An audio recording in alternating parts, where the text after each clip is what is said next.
वासुदेवाय। ओम नमो भगवते वासुदेवाय। ओम नमो भगवते वासुदेवाय। नारायणं नमस्कृत्यं नरं चैव नरोत्तमं देवीं सरस्वती व्यासं ततो जयमुदीरये। नष्टप्रायेषु अभद्रेषु नित्यं भागवत सेवया भगवते उत्तमश्लोके भक्तिर्भवति नैष्टिके। कृष्णाय वासुदेवाय देवकी नन्दनाय च नन्दगोपकुमाराय गोविन्दाय नमो नमः। ॐ अज्ञानतिमिरन्तस्य ज्ञानाञ्जनशलाकया चक्षुरुन्मिलितं येन तस्मै श्रीगुरवे नमः। श्रीचैतन्यमनोभीष्टं स्थापितं येन भूतले स्वयं रूप कदा मह्यं ददाति स्वपदान्तिकं। वन्देऽहं श्रीगुरुं श्रीयुतापदकमलं श्रीगुरुन् वैष्णवांश श्रीरूपं साग्रजातं सहगणा रघुनाथान्वितं तं सजीवं साद्वैतं सावधूतं परिजनसहितं कृष्णचैतन्यदेवं श्रीराधा कृष्णपादा सहगणा ललिता श्रीविशाखान्वितं हे कृष्ण करुणा सिन्धु बन्धो जगत्पते गोपेश गोपिकान्त राधाकान्त नमोस्तुते। तप्तकाञ्चन गौराङ्गी राधे वृन्दावनेश्वरी वृषभानुसुते देवी प्रणमामि हरिप्रिये। वाञ्छाकल्पतरुभ्यश्च कृपा सिन्धुभ्येव च पतितानां पावनेभ्यो वैष्णवेभ्यो नमो नमः। जय श्री कृष्ण चैतन्य प्रभु नित्यानंद श्री अद्वैत गदाधर श्रीवासादि गौरभक्तवृंद। हरे कृष्णा कृष्णा कृष्णा हरे हरे हरे राम राम राम हरे हरे। हरे कृष्णा कृष्णा कृष्णा हरे हरे हरे राम राम राम हरे हरे। हरे कृष्णा कृष्णा कृष्णा हरे हरे हरे राम राम राम हरे हरे। हरे कृष्णा। सभी आगे आइए, बीच में जगह मत छोड़िए, पीछे खड़े हैं सभी। आगे आइए, आगे बीच में थोड़ा भी जगह मत छोड़िए। हरे कृष्णा। तो सभी का अंतर्राष्ट्रीय कृष्ण भगवान अमृत संघ की ओर से आज के सायंकाल सत्संग में स्वागत है। तो आज हम चर्चा करेंगे स्कंद 9 अध्याय 4 श्लोका नंबर 68। श्लोका बोलिए। साधवो हृदयं मह्यं साधूनां हृदयं त्वं मदन्ते न जानन्ति नाहं तेभ्यो मनागपि। अनुवाद पढ़ता हूँ। शुद्ध भक्त सदैव मेरे हृदय में रहते हैं और मैं शुद्ध भक्तों के हृदय में सदैव रहता हूँ। मेरे भक्त मेरे सिवाय और कुछ नहीं जानते और मैं उनके अतिरिक्त और किसी को नहीं जानता हूँ। तात्पर्य, चूँकि दुर्वासा मुनि महाराज अम्बरीश को प्रताड़ित करना चाहते थे, इसका अर्थ यह हुआ कि वे पूर्ण पुरुषोत्तम भगवान के हृदय को पीड़ा पहुँचाना चाहते थे। क्योंकि श्री भगवान कहते हैं साधु हृदयमय, शुद्ध भक्त सदैव मेरे हृदय में रहते हैं। श्री भगवान की भावनाएं उस पिता के समान होती है जो अपनी संतान को पीड़ा में देखकर पीड़ा का अनुभव करता है। अतः यह भक्त के चरण कमलों पर किए गए अपराध गंभीर है। श्री चैतन्य महाप्रभु ने ठोस शब्दों में संस्तुति की है कि किसी को भक्त के चरण कमलों पर अपराध नहीं करना चाहिए। ऐसे अपराधों की तुलना उस मतवाले हाथी से की जाती है जो बगीचे में घुसकर उत्पात मचा देता है। अतः यह शुद्ध भक्त के चरण कमलों पर अपराध न हो, इसके लिए अत्यधिक सतर्क रहना चाहिए। वस्तुतः महाराज अम्बरीश का तनिक भी दोष न था। दुर्वासा मुनि उन्हें व्यर्थ ही प्रताड़ित करना चाहते थे। महाराज अम्बरीश ने पूर्ण पुरुषोत्तम भगवान को प्रसन्न करने हेतु भक्ति का अंग स्वरूप एकादशी पारण पूरा करना चाहा। अतः यह उन्होंने थोड़ा सा जल पी लिया। यद्यपि दुर्वासा मुनि महान योगी ब्राह्मण थे, किंतु वे यह नहीं जानते थे कि यह सब क्या है। एक शुद्ध भक्त तथा वैदिक ज्ञान के तथाकथित पंडित में यह अंतर होता है। भक्तगण सदैव श्री भगवान के हृदय में स्थित होने के कारण साक्षात श्री भगवान से सारे आदेश प्राप्त करते हैं। जैसा कि श्रीमद् भगवद गीता में 10.11 में स्वयं श्री भगवान पुष्टि करते हैं, तेषामेवानुकंपार्थ महामज्ञानमजं तमः नाशयात्मात्मा भावस्तो ज्ञानदीपेन भास्वता। मैं उनके हृदय में वास करते हुए उन पर दया करने के कारण अज्ञान जन्य अंधकार को ज्ञान के प्रकाशमान दीपक से नष्ट करता हूँ। भक्त ऐसा कोई कार्य नहीं करता जिसकी अनुमति पूर्ण पुरुषोत्तम भगवान नहीं देते। जैसा कि कहा गया है, वैष्णवेर क्रिया मुद्रा विज्ञेय न भुजाए। यहाँ तक कि अत्यंत विद्वान या अनुभव व्यक्ति भी वैष्णव या शुद्ध भक्ति गतिविधियों को नहीं जान सकता। अतएव किसी को शुद्ध वैष्णव की आलोचना नहीं करनी चाहिए। वैष्णव अपने कार्य को उचित रूप से जानता है और वह जो कुछ करता है वह सत्य होता है, क्योंकि वह सदैव श्री भगवान से मार्गदर्शन प्राप्त करता है। हरे कृष्णा कृष्णा कृष्णा हरे हरे राम हरे राम। तो सभी का धन्यवाद है कि आप सभी इतना अपना समय निकाल कर यहाँ पर आए हैं। तो हम देखते हैं कि इस संसार में बहुत लोग हैं, जैसे कि चैतन्य महाप्रभु चैतन्य चरितामृत में कहते हैं कि यही तो ब्रह्मांड भरी अनंत जीवगण 84 लाख योनिते करय भ्रमण। तो दशश्व मेघ घाट के ऊपर चैतन्य महाप्रभु रूप गोस्वामी को उपदेश देते हैं। बोलते हैं कि इस संसार में अनंत जीव है और अपने अपने कर्म के हिसाब से सब क्या कर रहे हैं, भ्रमण कर रहे हैं। यही तो ब्रह्मांड भरी अनंत जीवगण 84 लाख योनि थी करय भ्रमण। तो 84 लाख योनि में सारे जीव क्या कर रहे हैं, भ्रमण कर रहे हैं। 84 लाख योनि में क्या कर रहे हैं, भ्रमण कर रहे हैं। तो सारे जो जीव है अपने अपने कर्म के हिसाब से जन्म मृत्यु जरा आदि में क्या कर रहे हैं, भ्रमण कर रहे हैं। जैसे कि भगवान कृष्ण भगवद गीता में दूसरे अध्याय में 13वें श्लोक में बताते हैं कि देहिनो अस्मिन् यथा देहे कौमारम यौवनम जरा तथा देहांतर प्राप्ति धीरतस्त्र मुह्यति। एक जीव इस संसार में क्या होता है, जन्म लेता है, कौमारम छोटा बच्चा होता है, यौवन मतलब युवावस्था में आता है, बाद में बूढ़ा होता है। बूढ़ा होने के बाद क्या करता है, वो मर जाता है। तो मरने के बाद उसको क्या मिलता है, दूसरा जन्म मिलता है। उसी प्रकार इस संसार में सारे जो क्या कर रहे हैं, 84 लाख योनि में क्या कर रहे हैं, भ्रमण कर रहे हैं। तो भगवान कृष्ण भगवद गीता में 7वें अध्याय में 3रे श्लोका में बताते हैं कि मनुष्यानाम सहस्त्रेषु।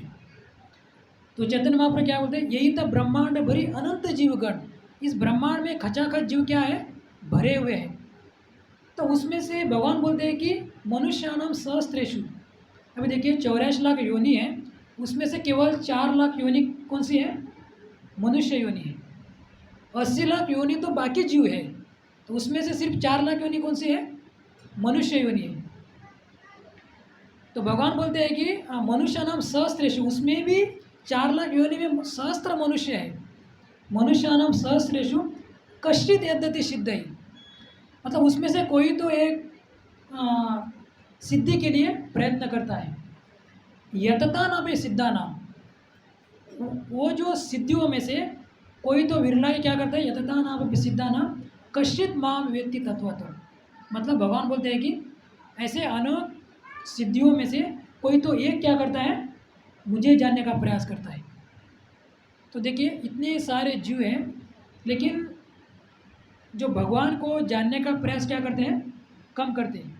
यतता नाम सिद्धा नाम कश्चित् माम वेत्ति तत्वतः। कोई तो एक ऐसा विरला है जो क्या करते हैं, भगवान बोलते हैं कि मुझे जानने का प्रयास करते हैं। आज हम देखते हैं कि कितने सारे लोग हैं, जो हम देखते हैं कि यहाँ जो ये जो रोड है, यहाँ पर कितने सारे लोग घूम रहे हैं गाड़ियाँ लेके, यहाँ से वहाँ, वहाँ से यहाँ घूम रहे हैं। लेकिन वहाँ से टर्न मार के यहाँ कितने लोग आ रहे हैं, बहुत कम लोग हैं। तो चैतन्य महाप्रभु रूप गोस्वामी को बोलते हैं कि ब्रह्मांड भ्रमित है, कौन भाग्यवान जीव। तो रूप गोस्वामी बोलते हैं कि इस ब्रह्मांड में अनेकों जीव है, लेकिन उसमें से भाग्यशाली कौन है। ब्रह्मांड भ्रमित है, कौन भाग्यवान जीव। गुरु कृष्ण प्रसादे पाई भक्ति लता बीज। जो भगवान की भक्ति करने का प्रयास करते हैं ना, वो भाग्यशाली जीव है। तो हम किसको भाग्यशाली मानते हैं? हम हमारी नज़र से हम किसको भाग्यशाली मानते हैं? जिसके पास ज़्यादा पैसा है। अरे आप कितने भाग्यशाली हो, आपके पास कितना पैसा है। और दूसरा है, हम बोलते हैं आप कितने भाग्यशाली हो, आप पे कितना बड़ा बंगला है, गाड़ी हो। तो आप कितने भाग्यशाली हो, आपको कितनी अच्छी पत्नी मिली है। हम इसको भाग्यशाली मानते हैं। लेकिन चैतन्य महाप्रभु किसको भाग्यशाली बोल रहे हैं? जिसने अपने हृदय में भक्ति रूपी बीज बोया है ना, वो क्या है? भाग्यशाली है। तो भाग्यशाली कौन है? 84 लाख योनि में जिसको मनुष्य जीवन मिला है, वो भाग्यशाली है। तो उससे भी भाग्यशाली कौन है? मनुष्य जीवन तो मिला, लेकिन मनुष्य जीवन मिलने के बाद जो भक्ति में आया, वो उससे भी भाग्यशाली है। और उससे भी भाग्यशाली, जो अत्यंत भाग्यशाली कौन है? जिसको मनुष्य जीवन मिला, लेकिन वो भक्ति में भी आया, लेकिन भक्ति में टिका हुआ है, वो सबसे भाग्यशाली है। क्योंकि हम देखते हैं कि यहाँ पर मंदिर में हर शनिवार को नए लोग आते हैं। नए लोग आते हैं ना, हर शनिवार में नए लोग आते ही हैं।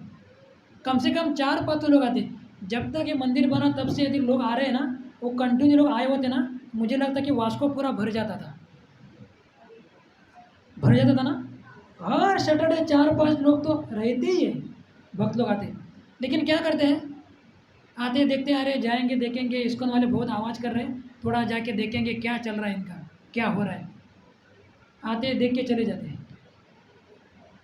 बोलते उससे भी भाग्यशाली वो है जो भक्ति में आया और क्या कर रहे हो? भक्ति में टिका हुआ है। तो हम इसको समझ नहीं पा रहे। तो दुर्भाग्यशाली कौन है? तो दुर्भाग्यशाली वो है जो 84 लाख योनि में जिनको मनुष्य जीवन नहीं मिला, वो कौन है? दुर्भाग्यशाली है। तो उससे भी बड़ा दुर्भाग्यशाली वो है, मनुष्य जीवन तो मिला लेकिन भक्ति में आया, लेकिन मनुष्य जीवन मिला लेकिन उसको भक्ति नहीं मिली। ऐसे कितने सारे लोग हैं, सब कुछ है उनके पास, लेकिन भगवान की भक्ति नहीं करते, घूम रहे यहाँ वहाँ। और उससे भी दुर्भाग्यशाली वो है जिसको मनुष्य जीवन मिला, भक्ति तो मिली, लेकिन भक्ति छोड़कर चले गए। आए यहाँ पर बैठे, देखा कि ये लोग क्या कर रहे हैं। लोग आके देखते बैठते हैं, अरे कोई तो एक ऊपर बैठा है और बोल रहा है, और सब लोग पागल की तरह सुन रहे हैं, क्या चल रहा है इनका। चले जाते हैं, समझने का प्रयास ही नहीं करते। तो चैतन्य महाप्रभु बोलते हैं कि भाग्यशाली वो है जिनको भगवान की भक्ति प्राप्त हुई है। क्योंकि 84 लाख योनि में लोग घूम ही रहे हैं, जीव घूम ही रहे, लेकिन जब तक कोई भगवान की भक्ति नहीं करता ना, तब तक वो यहाँ से बाहर नहीं निकल नहीं पाएगा। तो सबसे भाग्यशाली वो है जिनको भगवान की भक्ति मिले। तो हमको क्या करना चाहिए? भक्ति हम यहाँ से आगे घूम के जाना नहीं चाहिए। हमको क्या करना है? देखिए यहाँ से इतनी सारी गाड़ियाँ जा रही है, जिसके भाग्य है ना वही वहाँ से टर्न मार के यहाँ आता है। यदि वहाँ पर खड़े रहेंगे ना, तो लोग जा रहे, गाड़ियाँ भर भर के जा रहे आ रहे, लेकिन जिसका भाग्य है ना, जिसकी भगवान के ऊपर कृपा है ना, वही वहाँ से टर्न मार के यहाँ आएगा। तो बोलते हैं कि हम जाते हैं प्रचार के लिए या बुक डिस्ट्रीब्यूशन, तो हम क्या बोलते हैं? हाँ हमारा मंदिर है, आइए आइए। नहीं, हमारे पास टाइम नहीं है। लोग क्या बोलते हैं? हमारे पास टाइम नहीं है। हम भक्ति करते हैं, बोलते हैं हमारे पास टाइम नहीं है। तो हम बोलते हैं कि नहीं, हम जब भगवान की कृपा होगी तब हम आएंगे भगवान के पास। जब भगवान की कृपा होगी तब हम क्या करेंगे? भक्ति करेंगे। क्या हम यहाँ पर आए, भगवान की हमारे पर कृपा नहीं है? भगवान की हमारे पर कृपा है। भगवान ने हमारे पर क्या किया है? कृपा किया है। लेकिन हमको क्या करना चाहिए? प्रयास करना चाहिए। उस कृपा को टिकाए रखने के लिए हमको क्या करना चाहिए? प्रयास करना चाहिए। भगवान भक्तों के माध्यम से हमारे पास आते हैं। नहीं तो भगवान सुबह के अरे चलो चलो आज सैटरडे है ना, समकाल मंदिर में जाओ, भगवान खुद आके नहीं बोलेंगे। भगवान भक्तों के माध्यम से बोलते हैं। यदि कोई भक्त हमको बोल रहा है अरे चलो सत्संग में जाएंगे, तो हमको समझना चाहिए कि भगवान हमको बुला रहे हैं। भगवान हमारी राह देख रहे हैं, यहाँ पर खड़े रह के। देखे ना, जगन्नाथ बोलते हो सुभद्रा मैया, हमारे जो आंखें है इसको क्या है, पलक है, पलक है ना। तो जगन्नाथ बोलते सुभद्रा मैया को देखिए, उसकी पलक है, क्यों नहीं है? भगवान हमेशा राह देख रहे हैं। भगवान चाहते हैं कि यदि कोई भक्त मेरे दर्शन के लिए आता है तो वो मेरे से मिस नहीं होना चाहिए। समझो मैं पलक झपकने तक यदि भक्त चला गया तो मेरे दृष्टि से, इसलिए भगवान हमेशा आप खोल के ही बैठे, राह देख रहे हैं कि कब मेरे भक्त आएंगे और मैं उनका क्या करूँगा, दर्शन करूँगा। तो इस जो आज हम श्लोका पढ़ा, उस श्लोक में भगवान बोलते हैं कि भक्त मेरे क्या है, साधवो हृदयमय है। भक्त मेरे क्या है, मेरे हृदय में रहते हैं और मैं भक्तों के हृदय में रहता हूँ, और मेरे भक्तों के अलावा और कुछ मैं जानता ही नहीं हूँ। भगवान अपने भक्तों से इतने प्रेम करते हैं। तो छठे स्कंद में, 5वें स्कंद में 18वें अध्याय में माता लक्ष्मी भगवान से प्रार्थना करती है। बोलती है कि प्रभु आप अपने भक्तों के ऊपर कृपा करते हैं, भले ही आपने मुझे मेरे हृदय के ऊपर धारण किया है। भगवान के वृक्ष स्थल के ऊपर कौन वास करती है, लक्ष्मी वास करती है। तो माता लक्ष्मी बोलती है कि आपने मुझे हृदय में तो धारण किया, लेकिन मैं उसको झूठा मानती हूँ। बोले क्यों? क्योंकि आप मेरे ऊपर कृपा नहीं करते हैं, आप अपने भक्तों के ऊपर ही कृपा करते हैं। अभी देखिए, एक पत्नी अपने पति को जितना जानती है उतने बाकी लोग जानते हैं क्या? संसार के लोग कितना ही बोले अरे आपका पति कितना अच्छा है, आपका पति कितना अच्छा है, लेकिन जितनी पत्नी जानती है, पत्नी सब कुछ जानती है कि ये कितना पानी में है, कितना ऊपर, सब जानती है। बाकी के लोग कुछ भी बोले अरे तेरा पति कितना अच्छा है, लेकिन पत्नी जितनी जानती है उतना कोई नहीं जानता है। तो माता लक्ष्मी क्या बोल रहे हैं, मुझे पता है कि आप मेरे ऊपर कृपा नहीं करते, आप तो केवल आपके भक्तों के ऊपर ही कृपा करते हैं। ये भगवान लक्ष्मी बोल रही है। और भगवान इनको बोलते हैं, उद्धव को बोलते हैं 11वें स्कंद में, न तथा में प्रियतम। भगवान बोलते हैं कि ब्रह्मा मेरे पुत्र हैं। ब्रह्मा कौन है? ब्रह्मा स्वयं भगवान के नाभि से क्या हो जाते हैं, नाभि से कमल प्रकट होता है, उसे ब्रह्मा जी प्रकट होते हैं। तो भगवान बोलते हैं कि ब्रह्मा मेरे स्वयं पुत्र है, लेकिन मैं ब्रह्मा जी से इतना क्या नहीं करता हूँ, प्रेम नहीं करता हूँ। शिव जी कैलाश के ऊपर बैठ के हमेशा मेरे क्या करते हैं, ध्यान करते रहते हैं, हमेशा मेरा ध्यान करते हैं, लेकिन वो मुझे इतना प्रिय नहीं है। बोलते हैं कि मेरी पत्नी 24 घंटा लक्ष्मी भगवान के चरणों का क्या करती है, सेवा करती रहती है। वो पत्नी भी मुझे इतनी प्रिय नहीं है। और संकर्षण कौन? स्वयं कृष्ण के कौन है, भाई है। तो बोलते हैं कि संकर्षण जो मेरा भाई है वो भी मुझे इतना प्रिय नहीं है। भगवान उससे भी ऊपर जाते हैं, मतलब सब कुछ पार करते हैं। बोलते हैं कि मेरे प्राण भी मेरे लिए इतना प्रिय नहीं है जितने मेरे भक्त प्रिय हैं। आप लोग ये मत सोचिए कि मैं मंदिर में आया तो भगवान ने मुझे देखा नहीं है। भगवान सब देख रहे हैं।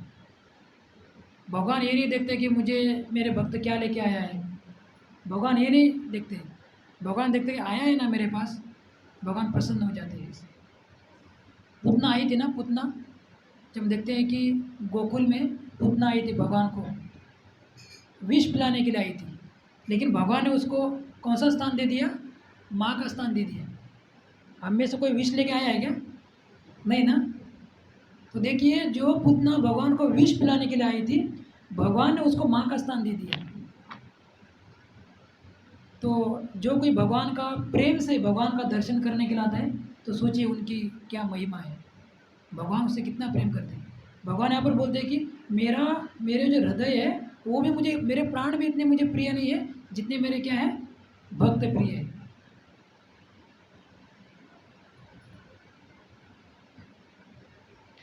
तो भगवान बोलते हैं कि मेरे भक्तों के लिए मैं क्या करता हूँ, मैं कुछ भी करता हूँ, कुछ भी करूँगा, लेकिन मेरे भक्त क्या होने चाहिए, प्रसन्न हो, मेरे भक्तों को कुछ नहीं होना चाहिए।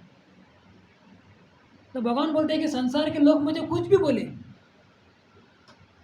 तो हम देखते हैं ना कि भगवान ने अर्जुन का क्या किया, रथ चलाया, रथ चलाया ना।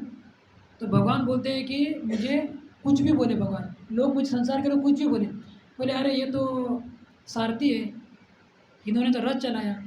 भगवान स्वयं है, लेकिन अर्जुन का कुरुक्षेत्र युद्ध में क्या कर रहे हैं, 18 दिन तक रथ चलाया, ड्राइवर बने अर्जुन की। भगवान बोलते हैं कि लोग मुझे कुछ भी बोले, मुझे कुछ फर्क नहीं पड़ता है, लेकिन मेरे भक्तों को क्या नहीं होना चाहिए, कुछ नहीं होना चाहिए। हम आगे देखते हैं कि भगवान भक्तों की प्रसन्नता के लिए गोकुल में क्या करते हैं, माखन को चुराते हैं। तो संसार के लोग सब बोलते हैं कि ये तो माखन चोर है, माखन चोर है। भगवान बोलते चलेगा, कुछ टेंशन नहीं, मुझे कुछ चिंता नहीं, मुझे चोर बोलो कुछ बोलो, लेकिन मेरे भक्तों को क्या होना चाहिए, मेरे भक्त प्रसन्न रहने चाहिए। देखते हैं भगवान ने गोकुल में माखन चुराया, लेकिन भगवान ने गोकुल में माखन नहीं चुराया। भगवान क्या करते हैं, जब माखन नहीं चुराया, भगवान गोपियों के क्या कर रहे थे, हृदय को चुरा रहे थे, उनको उनके जो भाव को चुरा रहे थे। समझो गोकुल में किसी के घर में भगवान ने माखन नहीं चुराया ना, तो उस गोपी अपने सिर को क्या करती थी, दीवार को टपकती थी, बोलती अरे मेरा आज कितना दुर्भाग्य है कि भगवान कृष्ण ने, आज लाला ने मेरे घर का क्या नहीं खाया, माखन नहीं खाया। हमें से ऐसा कोई है, अरे क्या यार मेरे घर में आज चोर ने चोरी नहीं की, ऐसा कोई बोलता है क्या? तो हम तो लोग लगा के बैठते हैं।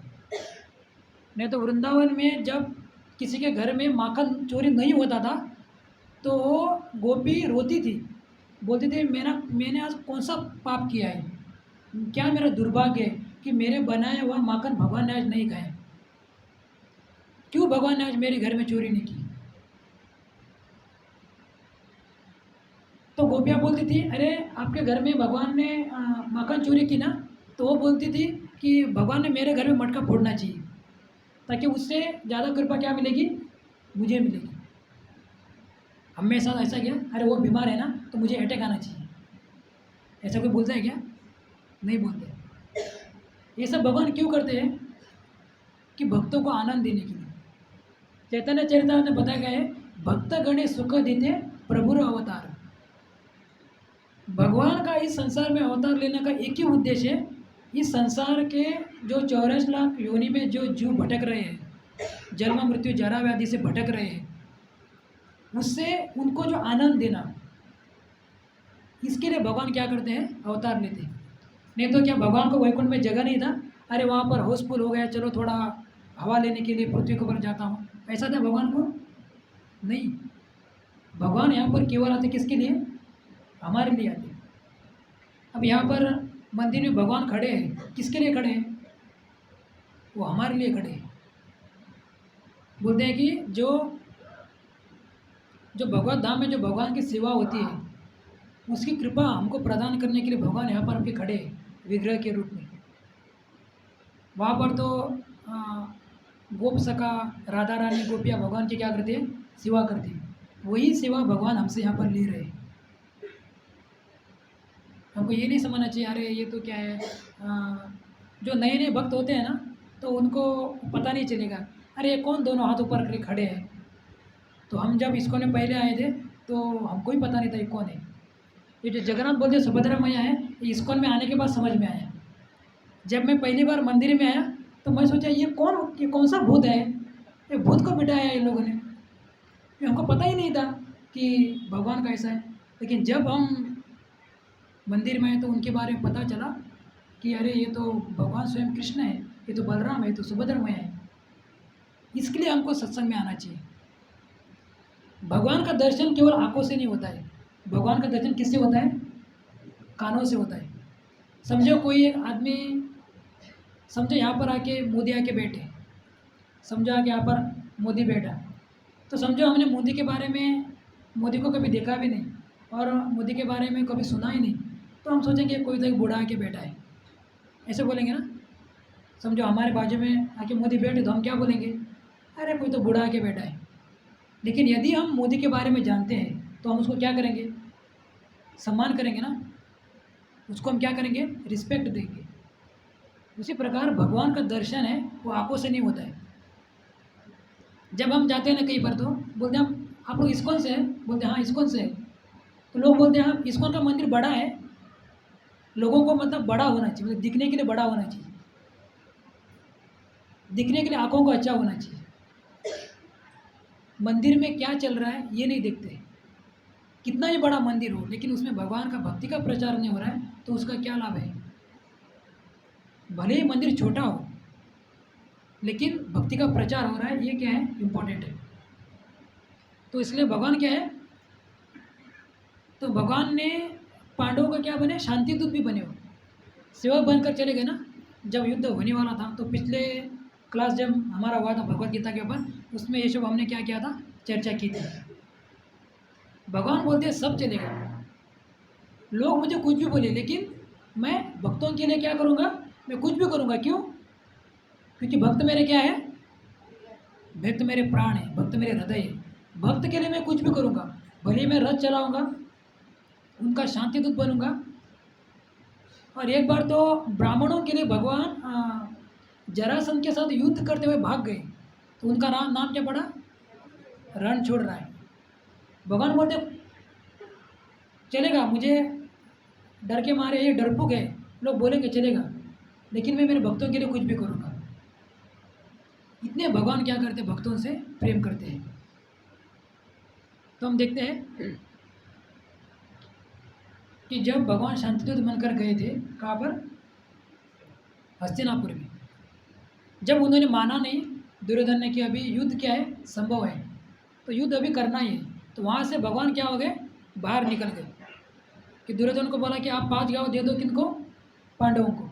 तो दुर्योधन ने बोला कि मैं सुई के नोक रखने के बराबर भी क्या नहीं दूंगा, पांडवों को जगह नहीं दूंगा। जब उन्होंने ऐसा बोला तो अभी क्या है, युद्ध करना तो संभव है, युद्ध तो निश्चित है, तो भगवान वहाँ से बाहर निकल गए। और भगवान को भूख लगी थी, भगवान ढूंढ रहे थे मुझे कहाँ खाने के लिए मिलेगा, खाने के लिए मिलेगा। तो दुर्योधन आए, तो दुर्योधन ने बोला कि कृष्णा चलो, मैंने आपके लिए क्या बनाया है, 56 भोग बनाया है। अभी जब आदमी को ज़्यादा भूख लगी है तो आदमी कुछ भी खा लेता है। भगवान को वास्तव में भूख लगी थी, लेकिन भगवान ने क्या बोला कि मैं दुष्टों का घर का अन्न नहीं खाता हूँ। भगवान क्या बोले, दुष्टों का घर का मैं अन्न नहीं खाता हूँ। दुर्योधन ने बोला मैं क्यों दुष्ट हूँ, मैं कैसा दुष्ट हूँ। तो भगवान बोलते हैं कि आपने पांडवों से क्या किया है, द्वेष किया है। आप पांडवों से क्या करते हैं, द्वेष करते हैं। मम प्राणा ही पांडव, पांडव मेरे क्या है, प्राण है, और आपने मेरे प्राणों से क्या किया है, द्वेष किया है।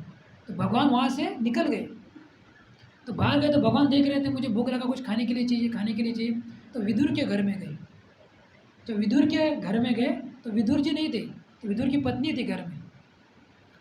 तो विदुर की पत्नी ने जब देखा कि भगवान घर में, हमारे घर में आए हैं, कुटिया में आए, तो विदुरा ने बहुत प्रसन्न हो गई, और इतनी प्रसन्न हो गई कि उन्होंने भगवान को खाने के लिए क्या दिए, केला दिए।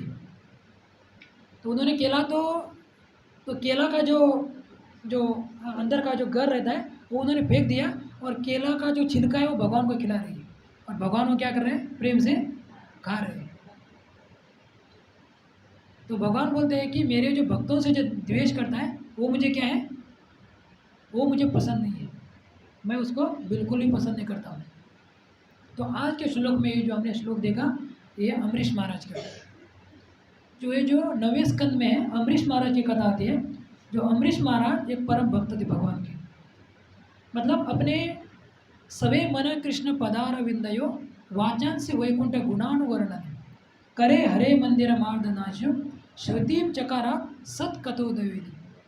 बोलते हैं सवे मन कृष्ण पदार विंदयो, अपने मन से भगवान को क्या करते थे, वो हमेशा 24 घंटा चिंतन करते रहते। सवे मन कृष्ण पदार विंदयो, भगवान के चरणों के क्या करते थे, स्मरण करते थे।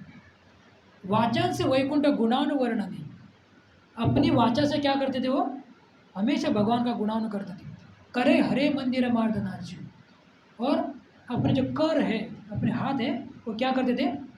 मंदिर का मार्जन करने के लिए, भगवान की सेवा करने के लिए। हमको क्या करना चाहिए? भगवान ने हमको इतना सब कुछ दिया है, इतने सुंदर हाथ दिए हैं, हमको क्या करना चाहिए? भगवान की सेवा करना चाहिए ना। हमको भगवान की सेवा करना चाहिए, भक्तों की सेवा करना चाहिए। यहाँ पर भी ऐसे ही भक्त बैठे हैं यहाँ पर कि हर हर सैटरडे आकर क्या करते हैं? कुकिंग में सेवा करते हैं, किचन में, बिना बुलाए।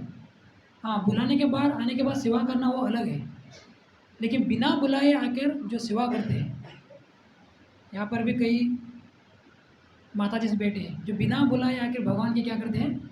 हर सैटरडे आके भगवान की सेवा करते हैं किचन में। कौन सा भी प्रोग्राम हो, आके सेवा करके चले जाती है। तो इससे भगवान क्या करते हैं? मतलब जो हमको जो भगवान ने हाथ दिए हैं, हमको ज़्यादा से ज़्यादा किसके लिए यूज़ करना चाहिए? भगवान की सेवा के लिए यूज़ करना चाहिए। तो ऐसे अमरीश महाराज थे, वो सारे पूरे शरीर से और अपने पाँव जो है भगवान के मंदिर में जाने के लिए क्या करते थे? लगाते थे। और अपने जो सिर जो है केवल भगवान को प्रणाम करने के लिए क्या करते थे? इस्तेमाल करते थे। ऐसे वो क्या करते थे? भगवान की सेवा करते थे। और एक दिन एकादशी था और एकादशी का पालन कर रहे थे। तो एकादशी के दूसरे दिन क्या होता है? द्वादशी आती है। तो द्वादशी का पारना समय होता है ना, कि इतना जो पर्टिकुलर समय होता है कि इसी समय के बीच में हमको क्या करना है? एकादशी का उपवास छोड़ना है। तो जब एकादशी का पारना समय था तो दुर्वासा मुनि आए। किसके घर में आए? अमरीश महाराज के महल में आए। जैसे ही दुर्वासा मुनि आए तो दुर्वासा मुनि ने बोला कि मैं भोजन करने के लिए आपके घर आता हूँ। तो दुर्वासा मुनि बोले ठीक है, तो मैं जाके सरोवर में क्या करता हूँ? स्नान करके आता हूँ, तब तक आप क्या करो? वेट करो। और जब दुर्वासा मुनि नहाने के लिए गए, पता नहीं वो कैसे नहा रहे थे, तो वो आए ही नहीं।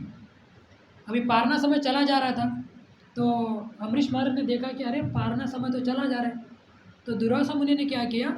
मैं अन्न तो ग्रहण नहीं करता हूँ, कम से कम पानी तो ग्रहण करता हूँ। तो उन्होंने पानी ग्रहण किया। और जब पानी ग्रहण करने के बाद वो आए, दुर्वासा मुनि आए, तो दुर्वासा मुनि को पता चला कि अरे मैं अतिथि को छोड़कर इन्होंने क्या किया है? पानी ग्रहण किया है। तो दुर्वासा मुनि को बहुत क्रोध आया। अभी देखिए, अमरीश महाराज ने अन्न तो ग्रहण नहीं किया था, सिर्फ उन्होंने क्या किया था? पानी पिया था। फिर दुर्वासा मुनि को क्या करना चाहिए था? ठीक है, पानी ग्रहण किया है ना, चलो मैं आपके घर में भोजन करके चला जाता हूँ। लेकिन दुर्वासा मुनि को क्रोध आया और दुर्वासा मुनि तुरंत क्रोधित होते हैं। जितने भी ऋषि मुनि हैं उसमें से सबसे ज़्यादा क्रोधी कौन है? ऐसे कहा है दुर्वासा मुनि। तुरंत उनको क्रोध आता है। तो उनको क्रोध आया तो उन्होंने एक जटा से बाल निकाला और जमीन के ऊपर टपका और कृत्या को प्रकट किया और कृत्या को बोला कि ये जो अमरीश है इसको क्या करो? मार डालो। और जैसे ही वो कृत्या अमरीश महाराज को मारने के लिए जा रही थी तो अमरीश महाराज ने कुछ नहीं किया, क्योंकि वो भगवान के भक्त थे। तो वो ऐसे ही क्या रहे? खड़े रहे। तो भगवान का सुदर्शन चक्र आया। जैसे ही सुदर्शन चक्र आया और कृत्या को क्या किया? मार दिया। जैसे ही कृत्या को मारा और सुदर्शन चक्र किसके पीछे चला गया? दुर्वासा मुनि के पीछे। और दुर्वासा मुनि भाग रहे। आगे आगे दुर्वासा मुनि भाग रहे, पीछे पीछे भगवान का सुदर्शन चक्र जा रहे। आगे आगे दुर्वासा मुनि भाग रहे, पीछे पीछे सुदर्शन चक्र जा रहे। सभी जगह पे दुर्वासा मुनि भाग रहे। किसके लिए? सुदर्शन चक्र से छुटकारा पाने के लिए। तो भगवान बोलते हैं कि मेरे भक्त के प्रति जो कुछ अपराध करते हैं ना, तो भगवान ने सुदर्शन को आदेश दे के रखा है।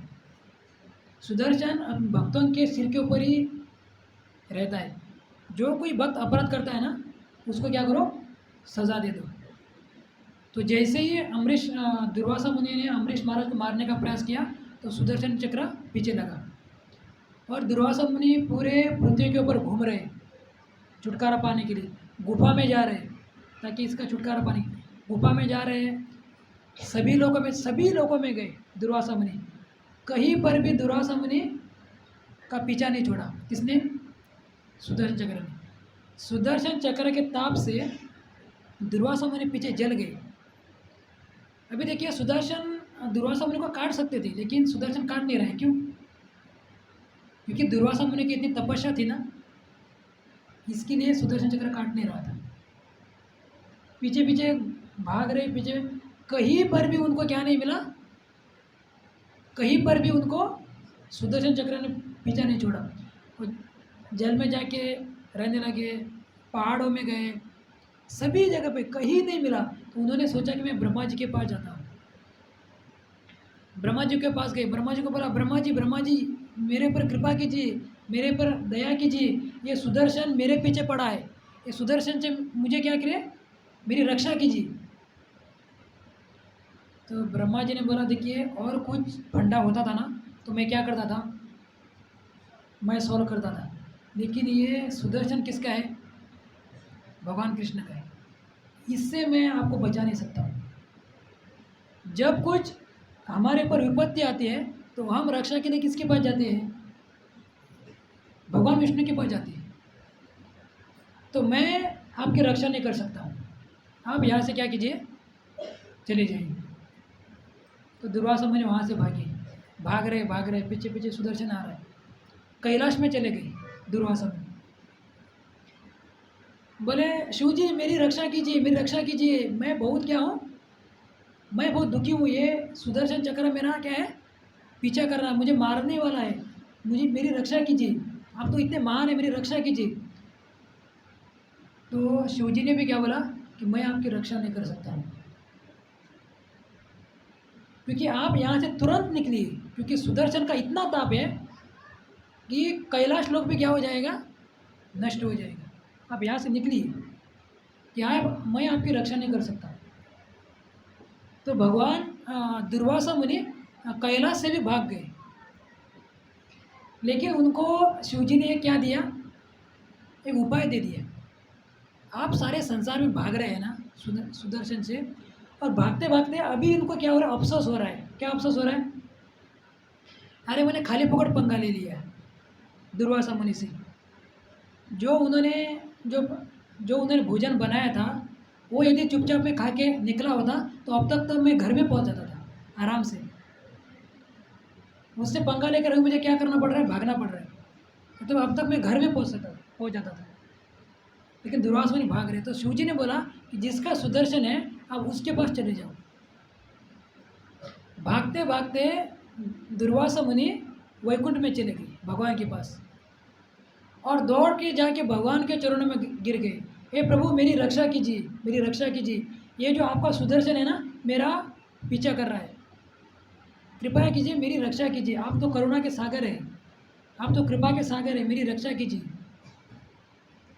भगवान ने बोला कि देखो मुनिवर, मैं आपकी रक्षा नहीं कर सकता हूँ। अभी देखिए, जिसका सुदर्शन है वो बोल रहा है कि मैं आपकी रक्षा नहीं कर सकता।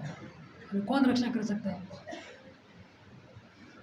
तो बोले कि मैं आपकी, बोले नहीं, आप तो करुणा के सागर है, आप तो दया के सिंधु है, हे कृष्ण करुणा सिंधु, आप तो करुणा सिंधु है, मेरी रक्षा कीजिए, मैं जला जा रहा हूँ, मैं मरने वाला हूँ अभी। तो भगवान ने बोले कि मैं आपकी रक्षा नहीं कर सकता। बोले करुणा कहाँ से आती है? दुर्वासा मुनि बोले कहाँ से? हृदय से आती है। तब जाकर ये श्लोका भगवान बोलते हैं, दुर्वासा मुनि को ये श्लोक बोलते हैं। क्या बोलते हैं? साधु हृदयमयम, साधु हृदयमयम। वो बोलते हैं भगवान विष्णु कि मैं भक्तों के हृदय में रहता हूँ। मैं कहाँ रहता हूँ? मैं भक्तों के साधु हृदयमयम, साधु नाम हृदयम तो हम, और साधु मेरे हृदय में रहते हैं। और बोलते हैं मदनंते न जानाति नाहम तेभ्यो मनागपि। बोलते हैं कि मैं भक्त मेरे अलावा और कुछ नहीं जानते हैं, और मैं मेरे भक्तों के अलावा कुछ नहीं जानता हूँ। आप बोल रहे हैं कि आप तो दया के सागर है, आप तो करुणा सिंधु है, तो करुणा कहाँ से आती है? करुणा हृदय से आती है। लेकिन आप अमरीश महाराज वो मेरे भक्त है, वो मेरा हृदय है, वो मेरे क्या है? हृदय है। आपने मेरा हृदय को ही जला दिया तो करुणा कहाँ से आएगी? तो मैं आपकी रक्षा नहीं कर सकता। तो भगवान ने बोला कि आप काम करो, जिसके प्रति आपने अपराध किया है ना, उसके पास चले जाओ, वो आपकी क्या करेंगे, रक्षा करेंगे। तो फिर से यू टर्न लेके दुर्वासा मुनि किसके पास आ गए, अम्बरीश महाराज के पास। तो पहली बार जब मिले तो उनको मारने का प्रयास किया, लेकिन जब घूम के आए ना, तो दौड़ के आके अम्बरीश महाराज के चरणों में गिर गए। बोले अम्बरीश महाराज को बोलने लगे कि कृपा करके मेरी क्या कीजिए, रक्षा कीजिए, ये जो सुदर्शन चक्र मेरा पीछे लगा हुआ है। तो अम्बरीश महाराज भगवान से प्रार्थना करते हैं, हे प्रभु, यदि मैंने सही में सच्चे हृदय से यदि मैंने आपकी भक्ति की है, तो ये जो सुदर्शन चक्र है चला जाए। जब वो भगवान से प्रार्थना करते हैं तो सुदर्शन चक्र क्या होता है, चला जाता है। यदि हम लोग होते तो क्या करते थे, हम लोग होते तो क्या बोलते थे, अरे काट डालो इसको, क्या करो इसको, काट डालो। जिसको अम्बरीश महाराज ने जिसको मारने का प्रयास किया, उसके लिए अम्बरीश महाराज क्या कर रहे हैं, प्रार्थना कर रहे हैं। क्या प्रार्थना कर रहे हैं कि प्रभु इसकी क्या कीजिए, रक्षा कीजिए, इसकी सुदर्शन से क्या कीजिए, रक्षा कीजिए। तो हम होते तो क्या बोलते थे, प्रभु और 2-3 सुदर्शन चक्र भेजिए। हमारी हालत ये है, हमको तो कोई मारने की बात तो दूर रही, यदि ऐसा आँख बढ़ा करके कोई देखता है ना, तो भी हम याद रखते हैं, तुझे मैं देखूंगा एक दिन। ये हमारी हालत है। लेकिन भक्त क्या होते हैं, पर दुखी दुख। और जब दुर्वासा मुनि भाग रहे थे ना, जब यहाँ से गए थे ना अम्बरीश महाराज के, तो वापस उनको आने तक 1 साल लगा। कितना साल लगा, 1 साल तक वो पूरे दौड़ रहे थे यहाँ वहाँ। और जब वापस दुर्वासा मुनि आने तक अम्बरीश महाराज ने 1 साल तक कुछ नहीं खाया। वो राह देख रहे थे। क्या राह देख रहे थे, अरे मेरे द्वार पर एक साधु आया था, उसको मैंने कुछ दिया नहीं खाने के लिए, जब तक वो नहीं खाएगा तब तक मैं कुछ नहीं खाऊंगा। ये सोचकर 1 साल तक उन्होंने कुछ भी नहीं खाया। तो हम लोग होते तो सोचिए, अरे जाने दो, हम हमारा पेट भरेंगे। नहीं, दुर्वासा मुनि वहीं पर, और जहाँ पर खड़े थे ना वहीं पर खड़े और राह देख रहे कि दुर्वासा मुनि कब आएंगे, वो जब भोजन करेंगे तब मैं क्या करूँगा, भोजन करूँगा। जब वापस आने के बाद दुर्वासा मुनि को पता चला कि 1 साल तक अम्बरीश महाराज ने कुछ नहीं खाया, तब उनको पता चला कि भगवान ने जो बोला था कि साधु हृदयमय्यम साधुनाम हृदयम तो, तब उनको पता चला कि भगवान अपने भक्तों से इतना क्यों प्रेम करते हैं। तब उनको अनुभव हुआ, इसलिए भगवान क्या करते हैं, भक्तों से इतना प्रेम करते हैं। क्योंकि भक्त जो होते हैं वो भगवान के अलावा वो कुछ जानते भी नहीं है। हम देखते हैं ना, भक्त केवल भक्ति करते किसके लिए, भगवान को प्रसन्न करने के लिए।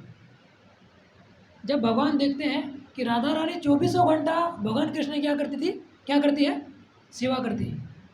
राधा रानी का एक ही भाव है कि मैं कैसे कैसे भगवान को क्या करूं, प्रसन्न करूं। केवल राधा रानी का यही मूड है कि 24 घंटा राधा रानी भगवान की सेवा करती रहती है। और जो देखिए, अभी हम कुछ तो सेवा कर रहे हैं, तो हम सेवा करते तो हम थक जाते हैं ना, तो राधा रानी कभी थकती नहीं है। भगवान देखते हैं, अरे जो मैं बैठा हूँ और जो मेरी 24 घंटा सेवा कर रहा है उसको इतना आनंद मिल रहा है, ऐसा मेरे भक्ति में क्या है। जब भक्त मेरी भक्ति करने लगते हैं तो सब कुछ छोड़कर केवल मेरे ही क्या करते हैं, भक्ति करते हैं। तो ऐसा मेरे भक्ति में क्या है, वो देखने के लिए स्वयं भगवान कृष्ण चैतन्य महाप्रभु के रूप में आते हैं। ये जो दोनों हाथ ऊपर करके खड़े हैं, ये कौन है, ये चैतन्य महाप्रभु स्वयं कृष्ण है। और उस साइड में कौन है, बलराम जी है, नित्यानंद प्रभु स्वयं इस कलयुग में आते हैं कि देखने के लिए कि ऐसे मेरे भक्ति में क्या है। देखिए, यदि मैं बहुत सुंदर हूँ, समझो कोई मैं सुंदर नहीं हूँ, लेकिन आप ऐसे सोचिए कि मैं बहुत सुंदर हूँ, तो यदि मेरी सुंदरता का मैं आनंद ले सकता हूँ क्या? नहीं ले सकता हूँ। मेरी सुंदरता का कौन आनंद लेगा? दूसरा आदमी लेगा। उसी प्रकार जो भक्त है मेरी सेवा करते हैं, लेकिन सेवा करते हुए तो वो इतना आनंद लेते हैं, ऐसा मेरे भक्ति में क्या है वो देखने के लिए स्वयं चैतन्य महाप्रभु क्या करते हैं? भगवान कृष्ण चैतन्य महाप्रभु के रूप में आते हैं।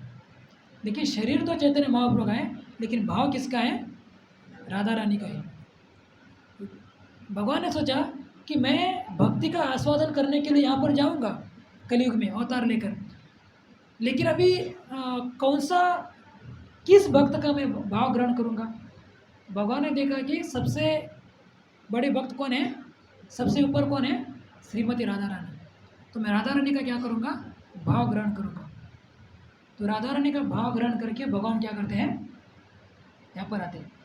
तो देखिए भगवान अपने भक्तों से इतने प्रेम करते हैं, इतने प्रेम करते हैं कि भगवान बोलते हैं कि मैं और कुछ जानता ही नहीं। भगवान भगवद गीता में भी बोलते हैं कि समोहम सर्वभूतेषु, 9वें अध्याय में, समोहम सर्वभूतेषु न द्वेषस्ति न प्रिय। बोलते हैं समोहम सर्वभूतेषु, इस जो संसार में जितने भी जीव है मैं किसी से द्वेष नहीं करता हूँ और किसी से मैं प्रेम नहीं करता हूँ। और आगे बोलते हैं कि समोहम सर्वभूतेषु न द्वेषस्ति न प्रिय तदहम भक्ति प्रयतनामि प्रियतात्मना। लेकिन जो कोई मेरी भक्ति करता है वो मुझे बहुत प्रिय है। भगवान बोलते हैं जो कोई मेरी भक्ति करता है वो मेरे क्या है? सबसे प्रिय है। तो देखिए भगवान अपने भक्तों से क्या करते हैं? भगवान हमसे कुछ नहीं मांगते। भगवान हमसे क्या नहीं मांगते हैं? भगवान हमसे कुछ नहीं मांगते। प्रहलाद महाराज बताते हैं कि जो इस संसार में जो हमको भगवान ने दिया है, यदि उसके ऊपर हम थोड़ा सा भी चिंतन करेंगे ना तो भी हमको भगवान के प्रति क्या आ जाएगा? प्रेम आ जाएगा। भगवान ने हमको सब कुछ दे दिया, हवा दे दिया है, सूर्य दे दिया है, सब कुछ दे दिया, पानी दिया है, इतना सुंदर शरीर दिया है भगवान ने। लेकिन भगवान हमसे कुछ मांगते हैं क्या? भगवान हमसे कुछ नहीं मांगते। भगवान सिर्फ यही जीव से इच्छा करते हैं कि केवल क्या करना चाहिए हमको? भगवान की भक्ति करना चाहिए। यहाँ पर भी हम देखते हैं मंदिर में लोग आते हैं, बैठते और चले जाते हैं, आते हैं, बैठते और क्या करते हैं? चले जाते हैं। हमको यहाँ पर आके यहाँ पर जो वक्ता बोल रहा है वो सुनने के बाद वो हमको जीवन में उतारने का प्रयास करना चाहिए।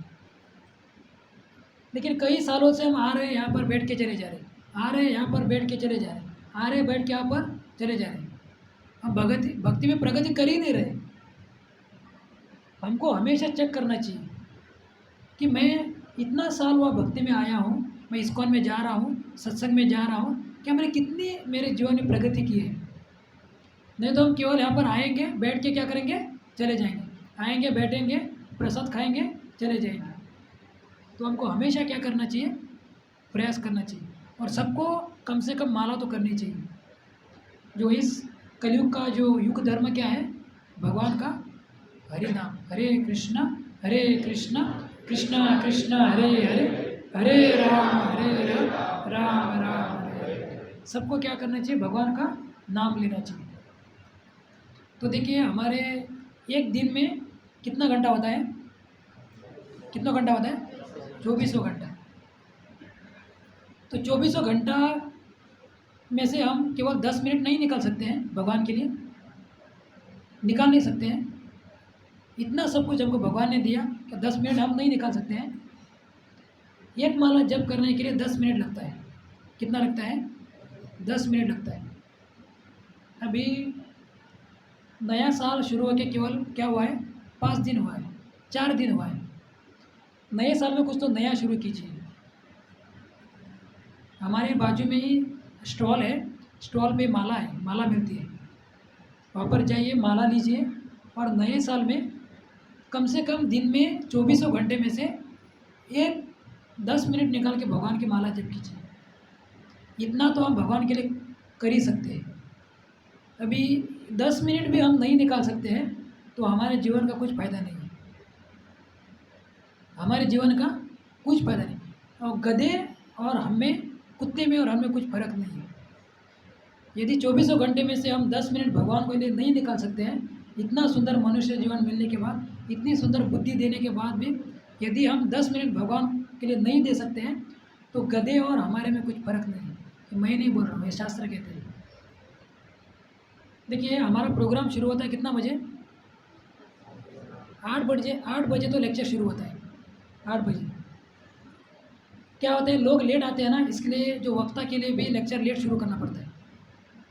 9 बजे के थोड़ा सा जो आंकड़ा ऐसा होता है ना, सबको duck duck duck duck duck शुरू होता है, अरे कब बंद करेगा, कब बंद करेगा। एक हफ्ते में कितना, एक दिन में 24 घंटा होते हैं, उसमें से 7 घंटे का 24 कीजिए, कितना होता है? कितना होता है? कितना होता है? जो भी होता है उसमें से क्या हम 2 घंटा नहीं निकाल सकते हैं एक हफ्ते में से? हम स्टार्टिंग कीर्तन क्यों करते हैं? शुरुआत का कीर्तन क्यों करते हैं? शुरुआत का कीर्तन करने का मूड ये है कि जब हम घर में, बाहर में, हमारा मन क्या होता है, बहुत विचलित होता है। ये कट कट, वो कट कट, कचर कचर, खचर खचर, खचर खचर। तो हम कीर्तन क्यों करते हैं? जब हम कथा शुरू करने से पहले 15 मिनट आके बैठेंगे ना, तो कीर्तन सुनेंगे ना, तो माइंड हमारा शांत हो जाता है। क्या होता है? शांत। और शांत मन से जब हम कथा सुनते हैं ना, तब हमको कथा समझ में आती है। जब दौड़ के आते हैं, दौड़ वहाँ देखते हैं कि लेक्चर शुरू हुआ है, तो वहाँ से दौड़ने के लिए शुरू करते हैं और आगे बैठते हैं। कुछ समझ में ही नहीं आएगा लेक्चर क्या क्या चल रहा है। इसके लिए स्टार्टिंग कीर्तन क्यों है?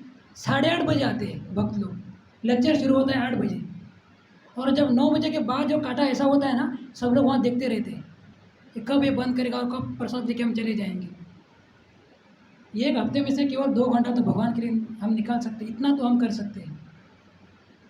तो कीर्तन शुरू होता है 7:30 बजे, तो कम से कम 7:45 बजे तो आइए। मेरे लिए नहीं, भगवान के लिए आइए। देखिए सत्य है, ठीक है। हरे कृष्णा कृष्णा कृष्णा